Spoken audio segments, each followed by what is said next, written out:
ஐயா இப்போ தான் ஒரு நியூஸ் பார்த்தேன். இந்த மாதிரி நம்ம டாஸ்மாகில் வாங்கின 8 பேர் சஸ்பெண்ட் பண்ணாங்கன்னு. விக்னேஷ் அவர்களுக்கு மாண்புமிகு அமைச்சர் விக்னேஷ் அவர்களுக்கு வேண்டுகோள். ஐயா நீங்கள் பண்ண நல்ல விஷயம். ஆனால் எல்லா இடத்துலையும் வாங்கிட்டு தான் இருக்காங்க. இப்போ கூட காரைக்குடியில் சரக்கு வாங்கினீங்க, 10 ரூபா எக்ஸ்ட்ரா தான் வாங்கியிருக்காங்க கூட. நீங்கள் கண்டிப்பாக ஸ்ட்ரிக்டாக ஆர்டர் பண்ணிக்கிறீங்க. ஏன்னு வச்சுக்கோங்களேன், கேரளாவில் நம்ம கரெக்டாக பில்லு போட்டு எம்ஆர்பி தான் வாங்குறாங்க.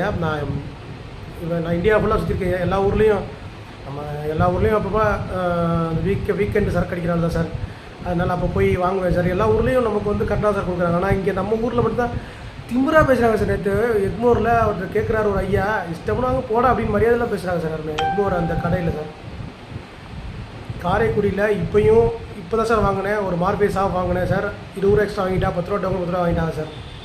நீங்கள் கண்டிப்பாக நடவடிக்கை எடுக்கணும். இது தொடரணும் சார். இப்போ நம்ம மாண்புமிகு விஜய் அவர்களோட அரசுக்கு வந்து முதலமைச்சர் விஜய் அவர்கள் அரசுக்கு ஒரே ஒரு கெட்ட பேர் இருக்குது, டாஸ்மாக் மட்டும்தான். அதை மட்டும் நீங்கள் சரி பண்ணிட்டீங்கன்னா சூப்பர்.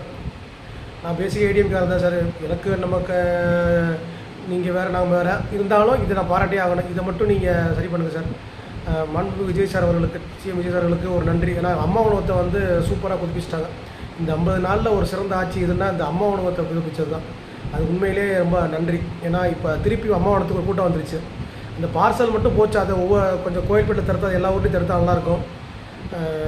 சூப்பராக சார். இந்த ஒரு விஷயம் வந்து நான் பெஸ்ட்டு சொல்லுவேன். இந்த 50 நாள் ஆட்சியில் எது பெஸ்ட்டுன்னு கேட்டாங்கன்னா, அம்மா உணவகத்தை சிஎம் சார் வந்து சரி பண்ணி வச்சுருக்காங்க. அதை நான் கண்டிப்பாக பாராட்ட வேண்டிய விஷயம். இந்த டாஸ்மாக் தான் இப்போதைக்கு பெரிய தலைவலியாக இருக்குது. அந்த ஊழியர்கள்லாம் பயப்படவே மாட்டேங்கிறாங்க. இப்போ யாருக்கு தான் இப்போ நாங்களாம் இருந்தால் எல்லோரும் அமைச்சருக்கு பே பண்ணணும், போலீஸுக்கு பே பண்ணணும், சிஎம் சாருக்கு பே பண்ணணும். அவங்க யாருக்கும் பயப்பட மாட்டேங்கிறாங்களே. அப்போ அவங்களுக்கு போட்டு தண்ணீர் கொடுத்தா சார். எப்படி அந்த தைரியம் வந்துச்சு உங்களுக்கு? இவ்வளோ சொல்லியும் 10 ரூபா வாங்குறாங்கன்னா இப்போ உங்களுக்கு அந்த தைரியம் யார் கொடுக்குறான்னு தெரில. எல்லா ஊர்லேயும் வாங்கிட்டு தான் சார் இருக்கா. ஒன்றும் ஸ்ட்ரிக்டாக நீங்கள் ஒரு ஆக்ஷன் மட்டும் எடுங்க சார். அதில் வேறு திமுறா தான் சார் பேசுகிறாங்க. அதான் முக்கியம். அதுக்கு மரியாதை ரெஸ்பெக்ட் கொடுத்து பேசுகிறேன்ல சார் யாருமே. நன்றி சார். வணக்கம் சார். இது தக்க நடவடிக்கை எடுக்கணும்னு நான் வேண்டிக்கிறேன்.